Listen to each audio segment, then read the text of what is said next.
आज दो समाचार प्राप्त हुए हैं। पहला पाकिस्तान से, जहां ईश निंदा के एक आरोपी का पुलिस ने एनकाउंटर कर दिया। बाद में गुस्साई भीड़ ने उसके शव को दफनाने तक नहीं दिया और छीनकर सरेआम फूंक दिया। इसी तरह पाकिस्तान की एक अन्य अदालत ने एक ईसाई महिला को ईश निंदा के आरोप में ही फांसी की सजा सुनाई है। आज पाकिस्तान की इन घटनाओं का जिक्र अनायास इसलिए क्योंकि भारत से जो खबर आई है वहां भी आस्था के साथ खिलवाड़ का गंभीर समाचार प्राप्त हुआ है, वो सबके सामने है।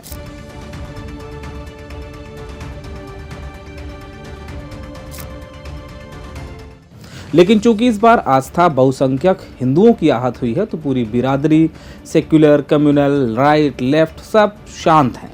ना तो किसी को देश का सांप्रदायिक सौहार्द खतरे में दिख रहा है और ना ही किसी को लोकतंत्र पर खतरा दिखाई दे रहा है। घटना आप सब जानते ही हैं कि तिरुपति बालाजी से जुड़ी है। ये घटना तिरुपति बालाजी को भारत के सबसे धनाढ्य और संपन्न मंदिर के रूप में जाना जाता है। साथ ही वहाँ प्रसाद में मिलने वाले लड्डुओं का अपना महात्म्य है। लड्डू प्रसादम तिरुपति में पिछले 310 वर्षों से भगवान वेंकटेश्वर को प्रसाद के रूप में चढ़ाया जा रहा है और इसे जीआई टैग भी मिल चुका है। लेकिन जानकारी मिली कि करोड़ों हिंदुओं की आस्था के केंद्र तिरुपति बालाजी के इस लड्डू प्रसादम में जानवरों, खासकर सूअर और गाय यानी बीफ की चर्बी मिलाई जा रही थी। लड्डुओं को बनाने के लिए दरअसल घी की जगह फिश ऑयल का प्रयोग हो रहा था। एक बार तो यकीन नहीं हुआ, लेकिन जल्दी ही पूरी कहानी समझ में आ गई। और ज़रूरी है कि ये कहानी आपको भी समझाई जाए, क्योंकि बात लड्डुओं या घी में मिलावट की नहीं है, आस्था में मिलावट और आस्था के साथ खिलवाड़ की है। वस्तुतः जिस प्रसाद को बनाने के लिए तन ही नहीं मन की शुद्धता पर भी जोर दिया जाता है, वहाँ अगर गाय और सूअर की चर्बी का इस्तेमाल हो तो ये हिंदू आस्था के साथ अक्षम्य अपराध है। लेकिन अब इन लड्डुओं में जानवरों की चर्बी मिलाने के आरोपों पर नेशनल डेयरी डेवलपमेंट बोर्ड यानी एनडीडीबी ने भी मुहर लगा दी है। सैंपल जांच में पता चला कि लड्डू बनाने में फिश ऑयल, बीफ और चर्बी का इस्तेमाल किया गया था।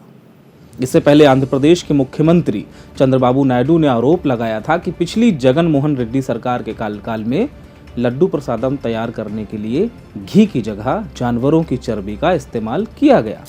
जाहिर सी बात है, अगर एक सिटिंग सीएम यह आरोप लगा रहा है तो बात कुछ तो गंभीर होगी, और अब तो इसकी पुष्टि लैब से भी हो चुकी है। जरा सोचिए, रामलला की प्राण प्रतिष्ठा के अवसर पर यहीं से 1 लाख लड्डू प्रसाद के लिए भेजे गए थे, और जाहिर सी बात है भक्तों ने खाए भी होंगे। तिरुपति बालाजी मंदिर में लड्डू बनाने के लिए शुद्ध देसी घी का इस्तेमाल होता रहा है। इसे कर्नाटक के कोऑपरेटिव फेडरेशन की तरफ से भेजा जाता था, जो कर्नाटक में नंदिनी के नाम से अपने प्रोडक्ट यानी दूध, घी, दही आदि को बेचता है। नंदिनी घी मंदिर के लिए सब्सिडाइज कीमत पर मुहैया करवाया जाता था, लेकिन लागत बढ़ने की वजह से नंदिनी ने अपने देशी घी की कीमत कुछ रुपया बढ़ा दी। अब तिरुपति देवस्थानम बोर्ड नए रेट पर घी खरीदने से इनकार कर देता है। इसकी जगह उन्होंने ये ऑर्डर किसी और कंपनी को दे दिया, जो उन्हें कुछ कम रुपए में घी की कीमत सप्लाई करने के लिए तैयार थे। उस वक्त भी नंदिनी ब्रांड की तरफ से कहा गया कि वो ऑलरेडी सब्सिडाइज यानी कम कीमत पर घी सप्लाई कर रहे हैं और इस कीमत पर कोई भी शुद्ध देसी घी सप्लाई नहीं कर सकता। लेकिन बोर्ड ने मुनाफा बनाए रखने के लिए दूसरी कंपनी को घी सप्लाई का ठेका दे दिया, और अब इसी ठेके में ही सवाल उठ रहे हैं।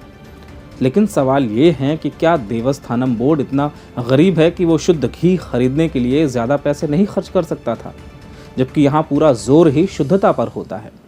और क्या ये सब इसलिए किया गया कि मुनाफा कमाया जा सके? अब अगर आप इसे सिर्फ मिलावट और मुनाफे का खेल समझते हैं तो आप गलत हैं। कहानी कुछ और है, कहानी है आस्था की। क्योंकि तिरुपति देवस्थानम बोर्ड, जो कि बालाजी मंदिर का प्रबंधन देखता है, वो भारत के सबसे अमीर बोर्ड्स में से एक है, जिसकी सालाना कमाई सैकड़ों करोड़ों में है। तो फिर यहाँ पैसे कमाने या घाटे मुनाफे का तो सवाल ही नहीं था। वैसे भी अगर घी महंगा ही हो रहा था तो फिर बोर्ड को कौन सा अपनी जेब से देना था? आखिर वो पैसा भी तो भक्तों से ही वसूल किया जाता। इसीलिए सवाल उठ रहे हैं देवस्थानम बोर्ड प्रबंधन पर। हालांकि अभी इंटरनेट पर देखने पर बोर्ड के प्रबंधन के बारे में आपको कोई जानकारी नहीं मिलेगी, और इसके पीछे दलील दी गई है कि चुनावों की वजह से बोर्ड मेंबर और प्रेसिडेंट की जानकारी नहीं दी जा सकती, ये उनके स्क्रीन पर फ्लैश होता है। लेकिन सच्चाई ये है कि टीटीबी पर यानी तिरुपति देवस्थानम बोर्ड जो है एक तरह से प्रदेश सरकार का ही उस पर नियंत्रण है। वर्ष 2023 में जगन मोहन रेड्डी ने भूमना करुणाकर रेड्डी को इस ट्रस्ट का अध्यक्ष बनाया था, जबकि वो ईसाई धर्म को फॉलो करते हैं। इसी वजह से ये नियुक्ति विवादों में आ गई थी। कहा गया था कि करुणाकर रेड्डी की हिंदू धर्म में आस्था नहीं है, ऐसे में उन्हें हिंदुओं के मंदिरों को चलाने की जिम्मेदारी क्यों दी गई। यही नहीं, करुणाकर रेड्डी इससे पहले भी तिरुपति और तिरुमला को लेकर कुछ ऐसे बयान दे चुके थे जिसे लेकर विवाद हुआ था। उन्होंने तब कहा था कि तिरुमला में 7 पहाड़ियां नहीं बल्कि सिर्फ 5 पहाड़ियां हैं। अब ये एक आस्था का विषय था, इसलिए इस पर विवाद हुआ। अब आप स्वयं विचार कीजिए, जिस मंदिर में हिंदुओं की अगाध आस्था हो, वहाँ के प्रबंधन का पूरा जिम्मा एक दूसरे धर्म के व्यक्ति को दे दिया जाता है। वो व्यक्ति और उसकी टीम निर्णय करती है कि वो सस्ता घी खरीदे बिना ये सोचे कि वो कितना शुद्ध होगा। फिर बाद में जानकारी मिलती है कि उस सस्ते घी में, जिसे उस प्रबंधन ने खरीदा था, दरअसल जानवरों की चर्बी मिलाई गई थी। आप चाहें तो इसमें एक इकोसिस्टम और एक पूरा पैटर्न देख सकते हैं, क्योंकि तिरुपति के प्रसाद में हुई गड़बड़ी को लेकर तिरुमाला मंदिर के पूर्व पुजारी रमना दीक्षुतलु ने भी बात की है।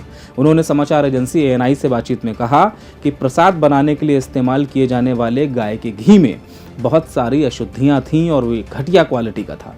वो कहते हैं कि मैंने कई साल पहले इस पर ध्यान दिया था, इसे संबंधित अधिकारियों और ट्रस्ट बोर्ड के अध्यक्ष के सामने रखा था, लेकिन किसी ने इस पर कोई ध्यान नहीं दिया। तो जाहिर सी बात है, लापरवाही या सिर्फ मिलावट का मामला नहीं था। और आखिर क्यों ना TTB यानी देवस्थानम बोर्ड के अध्यक्ष की नीयत पर संदेह किया जाए, क्योंकि वैसे भी उन्हें ना तो हिंदू धर्म में आस्था है और ना ही उन्हें हिंदुओं की आस्था से कोई लेना देना है।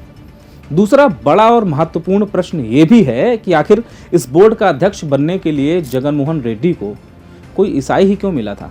क्या हिंदू धर्म स्थलों के प्रबंधन का अधिकार हिंदुओं को नहीं होना चाहिए? वैसे आप जानते ही होंगे कि देश के ज्यादातर राज्यों में, विशेषकर दक्षिण भारतीय राज्यों में, Hindu religious and charity endowment board यानी हिंदू धर्मार्थ और चैरिटी बंदोबस्त बोर्ड नाम का एक अलग मंत्रालय होता है, जो मंदिरों को दान में मिलने वाली राशि और उनके कामकाज को संभालता है। यानी दक्षिण भारतीय राज्यों के अधिकांश मंदिर सरकारी निगरानी में हैं। और ज़्यादा दिन पुरानी बात नहीं है जब तमिलनाडु में कुछ पुजारियों को इसलिए गिरफ्तार कर लिया गया था क्योंकि उन्होंने भगवान की आरती के बाद थाल में चढ़ाए गए रुपयों को मंदिर के कोष में जमा कराने की जगह अपनी जेब में रख लिया था। ये बहुत सामान्य सी बात है और ऐसा अक्सर होता है, लेकिन फिर भी उन्हें गिरफ्तार कर लिया गया। तमिलनाडु में तो पुजारियों की नियुक्ति भी सरकार ही तय करती है। अब क्या आपने सुना या देखा है कि इस देश में किसी मस्जिद के मौलवी या गुरुद्वारों के पंथिक या फिर चर्च के बिशप को सरकार नियुक्त करती हो, या फिर मुस्लिम धर्मस्थल, मस्जिद, मदरसे या दरगाह का प्रबंधन किसी हिंदू या क्रिश्चियन के हाथ में हो, या फिर गुरुद्वारों का प्रबंधन सिखों की जगह किसी दूसरे धर्म के व्यक्ति के पास में हो, या फिर चर्च की जिम्मेदारी मुस्लिम, सिख या हिंदू यानी गैर ईसाई हैं वो संभाल रहे हों। अब ऐसे संस्थानों में ना तो सरकार का दखल होता है, ना ही उनके मैनेजमेंट में किसी दूसरे धर्म के लोगों को शामिल किया जाता है। और इसमें कुछ गलत भी नहीं है। आखिर जब किसी के धर्म में आस्था ही नहीं है तो उसे उसके धर्मस्थलों का प्रबंधन क्यों दिया जाए? क्या वो उनकी आस्था के साथ न्याय कर पाएगा? और अगर आप यहाँ भी सेकुलरिज्म ढूंढते हैं तो ढूंढते रहिए, लेकिन इसका अंजाम भी तिरुपति के बीफ मिले मिलावटी लड्डुओं जैसा ही होगा। सवाल सरकारों से भी है कि आखिर हिंदू हितों का दावा करने वाली सरकारें भी सनातन बोर्ड जैसी संस्था अस्तित्व में क्यों नहीं ला पाई, या फिर मंदिर सरकारी चंगुल से आज़ाद क्यों नहीं हो सके? सवाल गंभीर है, इसलिए सोचिएगा ज़रूर।